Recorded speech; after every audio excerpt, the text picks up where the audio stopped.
There we go. All right, welcome to Nathan, but the truth. You guys, this is my first podcast video, okay? And I have a lot to talk about. I have a lot I want to do, but the first thing I need to do is what's called a disclaimer. I want to let you know that podcasting has taken off and people they're able to get up and shout, scream, dance, sing, do all those things. I love it. Okay, I love people having the opportunity to do all that. But the only thing I haven't seen is anybody trying to come up with any kind of solutions for our problems that we have right now. We have some serious problems, and when I say we, I'm talking about African American men. African American men. Okay, um, you've been under attack ever since your black ass been in this country, but for some reason you want to act like you don't know it, because if you do that, it's easier. You don't have to do anything. It's like an old man once told me. I seen two old boys going at it. You know, they was arguing and cussing and fussing. And I was a young dude then. I was young and wiry, and I shoot, man, them dudes was twice my size at that time. And I was scared. Everybody was scared. We was nervous, man, because them dudes was throwing out some words, man. And I mean, they was huffing and puffing. And I remember the old man, Eddie B, he was sitting next to me. And he looked at me. He said, Robbie, he said, look at them two son bitches. He said, one scared, the other one glad he is. That's where we're at. That's where we've been for a long goddamn time. And it's going to have to change. Okay? I have to try and figure out how to remove the fear. Okay? And talk to you and get you guys motivated to do something unusual, which is talk to each other. Okay? I get angry when I propose my ideas and my thoughts to brothers, and they say ignorant things that are pre-programmed in their brain to say, such as, "Well, man, shoot, you know, black folk don't come together." And when they say that, okay, I try to distance myself because, see, I'm subject to take out my old nine souls and open their throat up, take them out their goddamn misery, because that's the biggest lie that's ever been told. When Freddie Gray was killed, they murdered him out on the streets of Baltimore. There was over 1.5 to 2 million. Now, it's hard to do an estimate. When they say 1.5 to 2 million, 500,000 is an awful lot to have a swing. Okay, if you had said a swing between 100,000, I would understand. But 500,000 is an awful lot of people to make a swing. I truly believe there was at least about 2 million people out there at that time that came together. Okay, this happens all the damn time with Michael Brown. Okay, with brother in New York. Okay, selling single cigarettes. He had to die for that. And everybody got outraged and came to the street. Although the New York Police Department mocked his death. All the police running around talking about, I can't breathe, like it was a goddamn joke. Because that is a criminal organization, a very criminal game, okay? And you won't challenge it because one is scared, the other one's glad he is. See, that son of a bitch, he dresses in all that armor because he afraid to die, okay? When you are afraid to die, you're in trouble, because there's nothing you can fight for on this earth.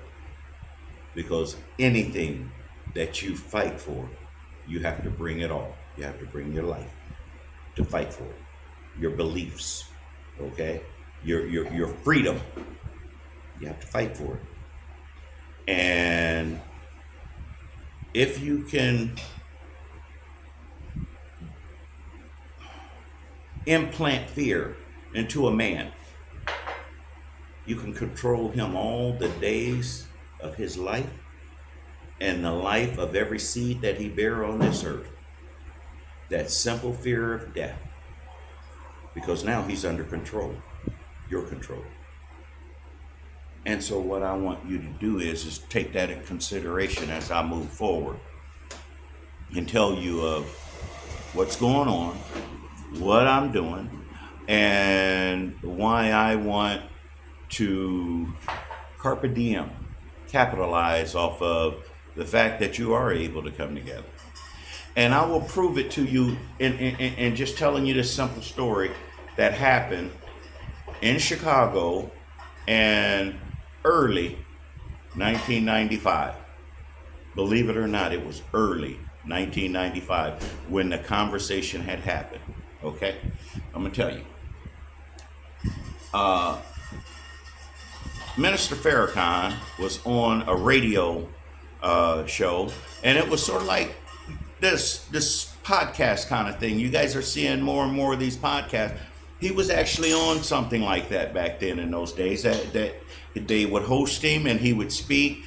And of course it was a radio program, and it had a viewership that had like maybe I'd say 40 or 50 mile radius. But anyway, he, like any other jackleg preacher, that son bitch got to feeling himself and talking all this, you know, all this militant talk, supposedly, okay, and getting people riled up. And he made the statement. He said, what we need to do, we need to gather up 1 million black men, bring them together, and let's talk about our situation. Let's put a stop to this. He's talking about police violence, everything that we've seen today. He was talking about it. Just wasn't being videoed as much because we didn't have the vast use of the internet that we have today. Y'all, that son bitch didn't realize what he had said. See, sometimes people can talk their ass into something, okay? You get to saying too much and you can be held to that shit. Okay, that's why I try to take my time when I'm talking, because I'm not going to sit up here and tell Mike Tyson I'm gonna beat your ass when I'm mad at Mike Tyson. Okay, because that statement right there, I could call Mike Tyson every damn thing I want in the world and he'll just sit there. But when I say I'm gonna beat your ass, now I done went too damn far. You see what I'm saying? And that's what Farrakhan did, because them young men, the young men in the studio, they grabbed that. They was on that shit. What? 1 million brothers? Let's do this. And they're the ones that did it. See, y'all like attributing that to old Farrakhan. That some bitch been in the CIA for a long goddamn time, okay? He was in the CIA back there when the CIA was just really getting going, okay? He was a good operative and even admitted it. And you black son bitches just sat up there and didn't know what in the fuck he was saying to you. He said, yes, I had every bit of part. And I went to the family of Malcolm and apologized. Some bitch, he only would talk about it because, see, he knew that they keep a form on you. Okay, they got the receipts.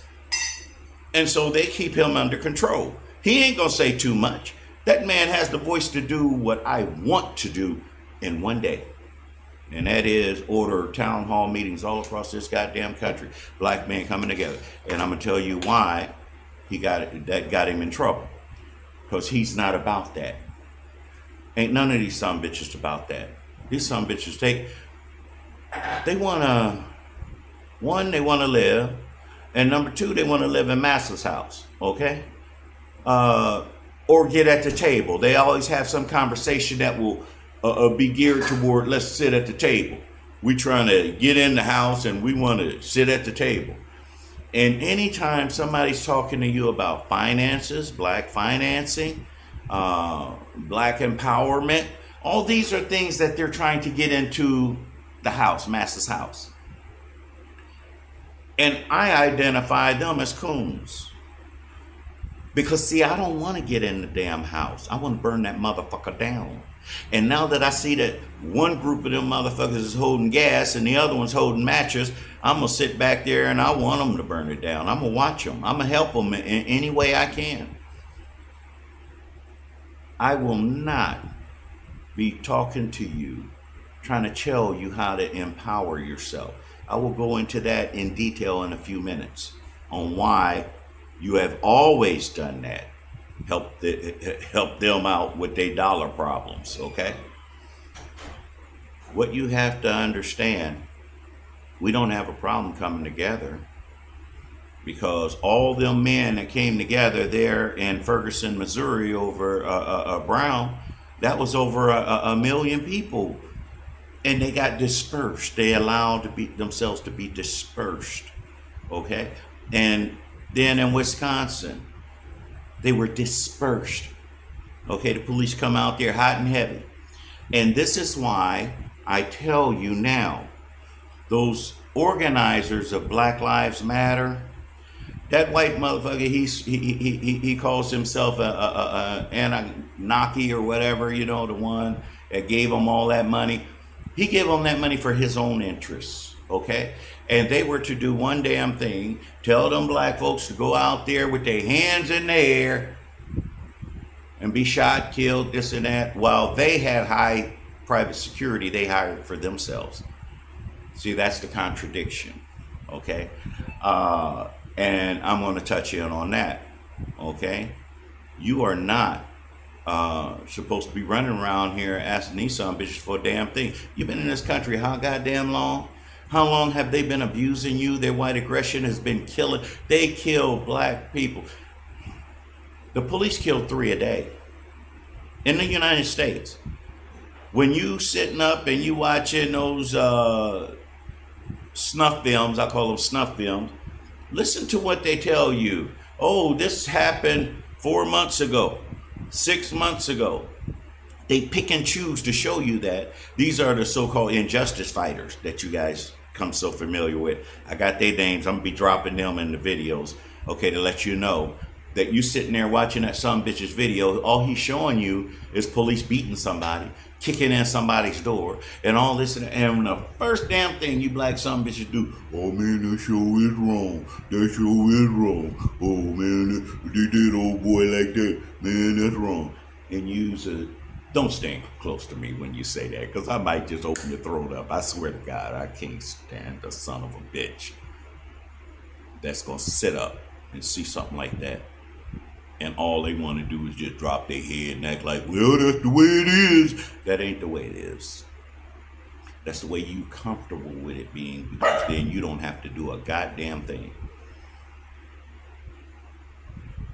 You got to stand up and put a stop to this. This is out of control. And now they talking about, they got young black kids being attacked and beaten in school by the teachers. Nobody gets arrested.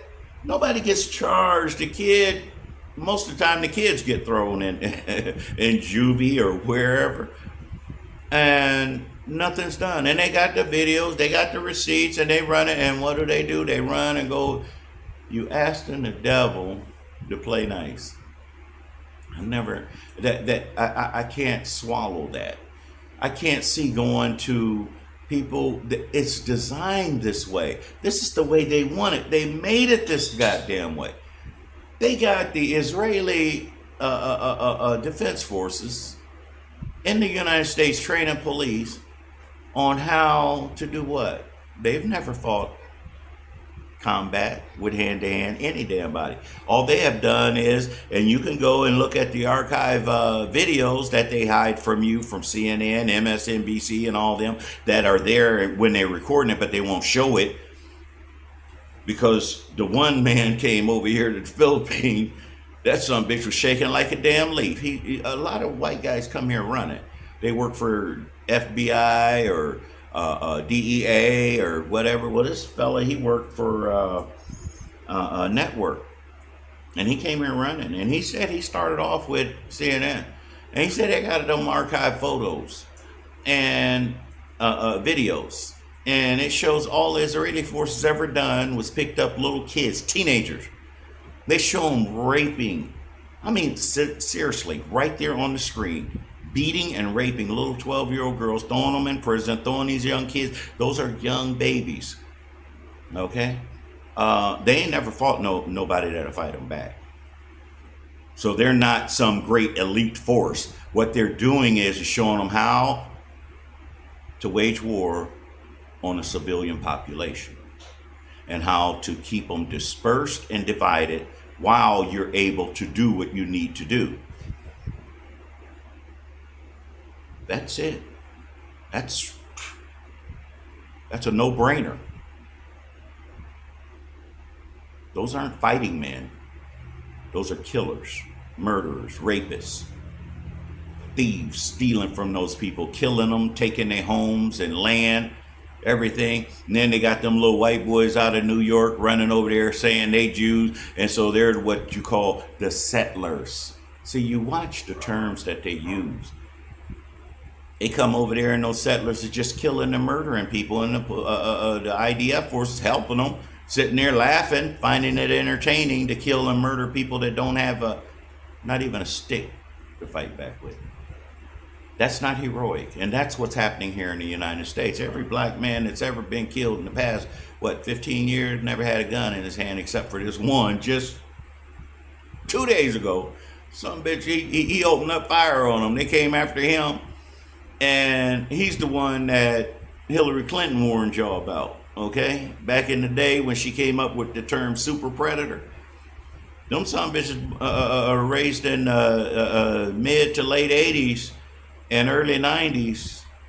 Nobody told them that you walk on this side of the street, and if you walking on the sidewalk and white folks walking toward you, step down off the sidewalk and let them go on by. Nobody told them that. Nobody told them that you're not supposed to put your hands on a white person if they knock the shit out of you. Nobody told them that. And so they will fight back. And I'll call them Pookie and Ray Ray. I love the hell out of Pookie and Ray Ray. Because when the shit get going, Pookie and Ray Ray are going to be standing right there beside me going toe to toe, swinging. Because nobody told them to be afraid, back down, cow down. They will fight back. But more than fighting, they want solutions. And I have the solutions. All it is we just got to come together and start talking.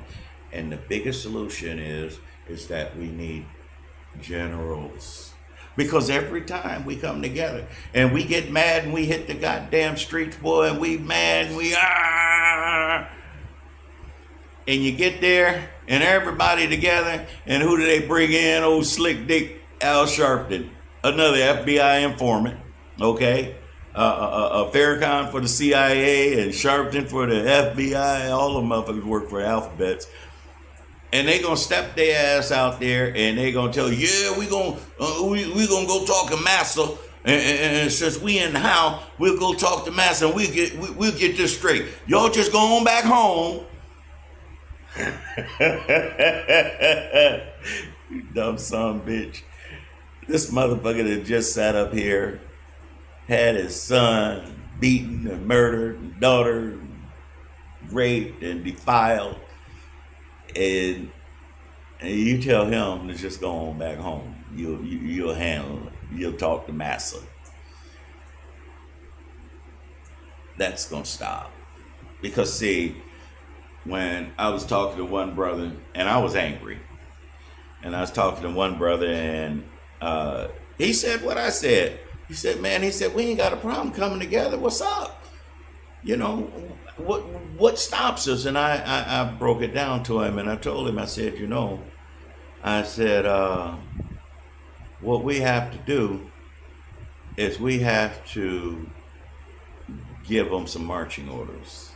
I said, because see, in 1995, I left for DC and in a station wagon, and it was like 10 of us. Okay, I had my 16-year-old son, my 11-year-old stepson, and all the men that I could pack in there, and we drove to DC. And Every one of us went there for marching orders. Because when they said Million Man March, calling us together, we thought we were going there for marching orders. We didn't think we were going there. For one thing, you had some bitches up there trying to do educational briefings, okay? Trying to tell us about the history of this and history of that. And then you had the poet laureate who has a vile hatred of black men. She up there giving poetry. And I'm like, ain't this a bitch? Maya Angelou, I'm talking about, you guys. All this, it was just put together to milk us down and send us back home, because that some bitch got himself in trouble. He spoke to the black man, and the black man responded.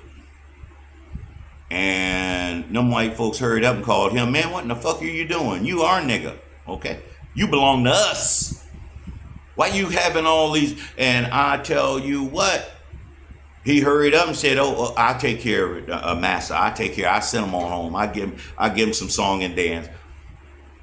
Because if you notice, I don't speak with that poetry, and I'm not a great orator like these guys, so I can't get anyone's attention. Y'all seem to love to have somebody singing and talking to you in rhythmic and all that, and you won't look past it. That some bitch got itself in trouble, and now here it's at a situation where he got to put up or shut up. Because you ask the average black man, and he's going to tell you, I went to DC for marching orders only. And so when I tell you, my podcasts are not going to be for hits and likes. I'm not going to be posting a lot of death, blacks being beaten and stomped on out in the street and this and that. No, I think what I need to do is only recruit men my age, older guys, that understand that when you go grassroots and you do anything like this, the threat of death is imminent. So they're least likely to be afraid. They know, hey, listen, we got to do this. And so we're going to get together, and I'm going to set up like a GoFundMe or a crowdsourcing kind of thing, so that people could donate. But what they're donating to is essentially because those guys need plane tickets. Okay, we're going to need to get together, and I'll be very open about that. I'm not going to try to make money off my podcast. Trust me, if I had 100,000 people on my podcast, and you need millions in order to get money, but if I had 100,000 people on my podcast and had 20 soldiers standing with me so that we could sit down and now begin the task of organizing where we're going to go and how we set up these meetings and stuff and give brothers a voice, that in and of itself would be a reason enough for me to discontinue the podcast. I've served its purpose, okay? Because that's all you need. You need a few of us to get together, form ourselves as a leadership council, and once we do that,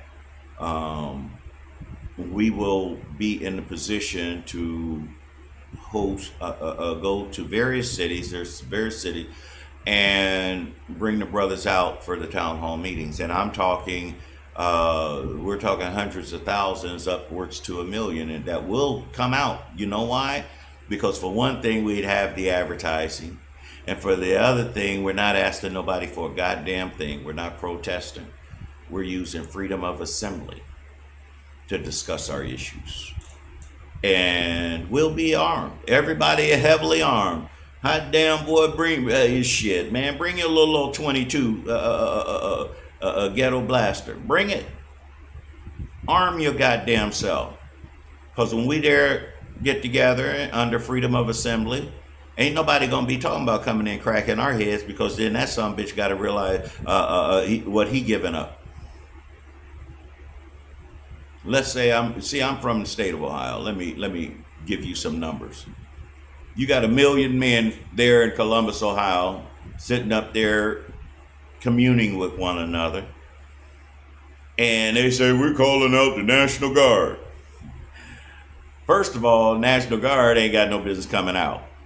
They do, it's illegal, and if you drop one of them some bitches, hey, you have not committed a crime because it's illegal for U.S. military presence to be policing the streets of America. Y'all didn't know that, but it's true. So you got a million black men down there, and they National Guard. I said, bring them some bitches. You know, Ohio National Guard. There's only 17,000 members in the Ohio National Guard. And do you know that out of all the cities in the state of Ohio, there's probably about maybe 75,000 total policing force? So you can empty your cities and bring all them, and I got you outnumbered 10-1. Fuck with me. We die. I don't give a shit. I've had a good time. Damn, I danced with the big butt, bow-legged drunk woman. I done sat butt naked out on the beach and watched the sun rise and set. I don't give a shit. I done did it all. I done watched a blade of grass grow. And that's the attitude I want everyone to make. Understand that we need to come together, talk to each other, commune with one another, and put a stop, figure out how to put a stop to all this murdering of black folks. It's free will murdering. You know, they had a white boy, he take the little gay black guy, little puny little dude. Back in my days, man, you didn't hit put your hands on girly men.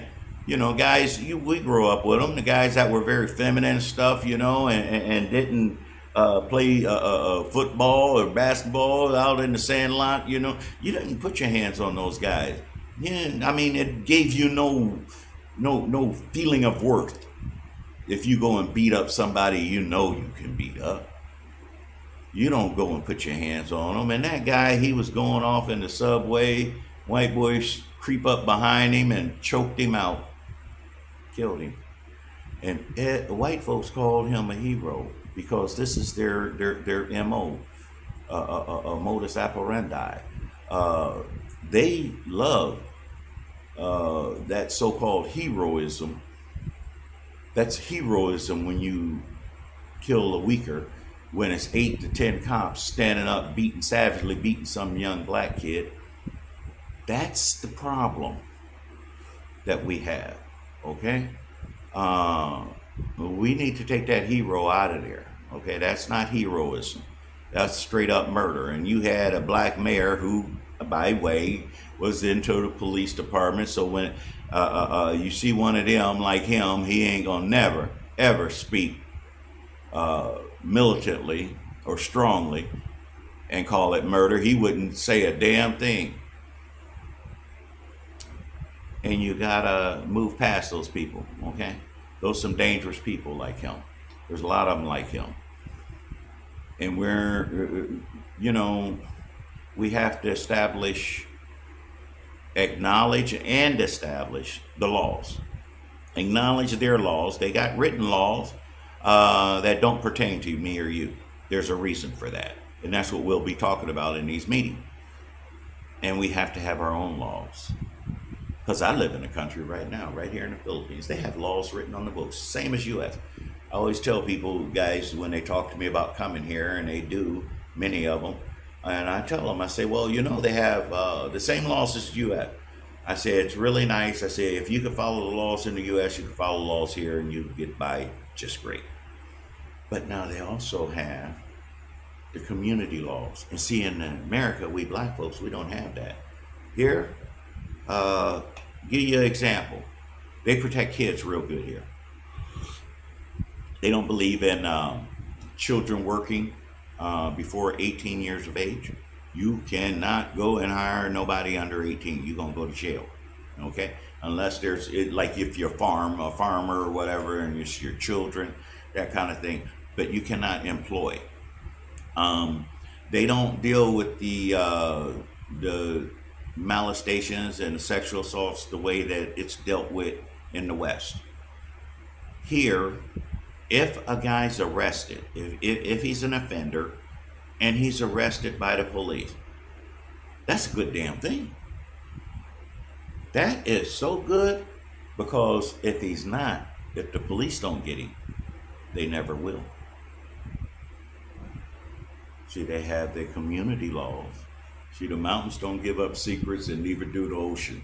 Okay, you're gonna end up on one of the motherfuckers. Okay, you go messing with the wrong people. Okay, you do the wrong thing. They had a policeman here. He murdered a woman and her son. He was off duty. It was a neighbor dispute. He gets his gun and he shoots the woman and the son. I guess he felt threatened some kind of way. When he got to the jail, he didn't last 1 month. Not even 1 month. They don't play here, okay, when it comes to stuff like that. And I hear that's pretty much anywhere you go, except for America. Black folks, they'll sit up, a black heifer sit up and watch the policeman stomp, beat, and shoot, and blow her son's brains out, and then lay up in the bed with the goddamn son bitch that did it to her son the very next day. This is what the white man show you in the movies. Every movie that he shows, cop movie, he always show cop killing the black kid and then the cop in the bed with the black woman. This is sick, sad. You guys better have a problem with shit like that. So I'm asking for men of a certain age. Call me. I'll fly you here. Okay, like I said, I'm gonna have that GoFundMe, and hopefully if my videos get out and people start seeing them, people won't have a problem donating to the GoFundMe. And if they want transparency, where's the money going, this and that, I'll give them the names of the other men, such as myself, that are planning on traveling. We'll travel and we'll have a meeting, and our first meeting place will be here, right here in my home, here in the Philippines. So I really want you guys to share this. This is not going to be videos that's exciting to see. It's just an old 60-year-old black man sitting down talking. But it's what I'm saying and what I propose to do. That's what you should be listening to. Okay, don't look at the fact that I got all this gray hair and stuff, you know, and I'm got the belly and all that stuff. Don't let that, because I know how visual our young people are. But I'm not trying to reach the young people. I'm trying to reach men of a certain age, and you guys know them. Tell them, say, hey, Pops, I want you to check this dude out. You want to go talk to him in the Philippines? Y'all get together and try to bring our town hall meeting so that we could be able to come together. Do that, okay? That's what I'm using this platform for. That's all I want. I don't want that click and share money and all that kind of shit. That don't excite me. Remember, I'm retired. That shit, I'm sitting on a nice little pension check, okay? I'm good. I don't need your money. I need your help, because I want to stop it. I don't want to sit up and talk about it, and I'm not going to go to the devil and ask the devil to be nice, follow their own rules. No, hell no. I don't ask for a damn thing. I take what I want. So let's get it together. Let's start talking. And if anybody want to contact me, I'm making myself available to anyone. I will answer all emails. I'll put my email out there, so that you can write me, and you can, cuss me out, this and that. I don't care. But if you want to get in touch with me, do that. Let's open up some lines of communication here. All right, I love you. I'm Nathan Robinson, and I am back quiet.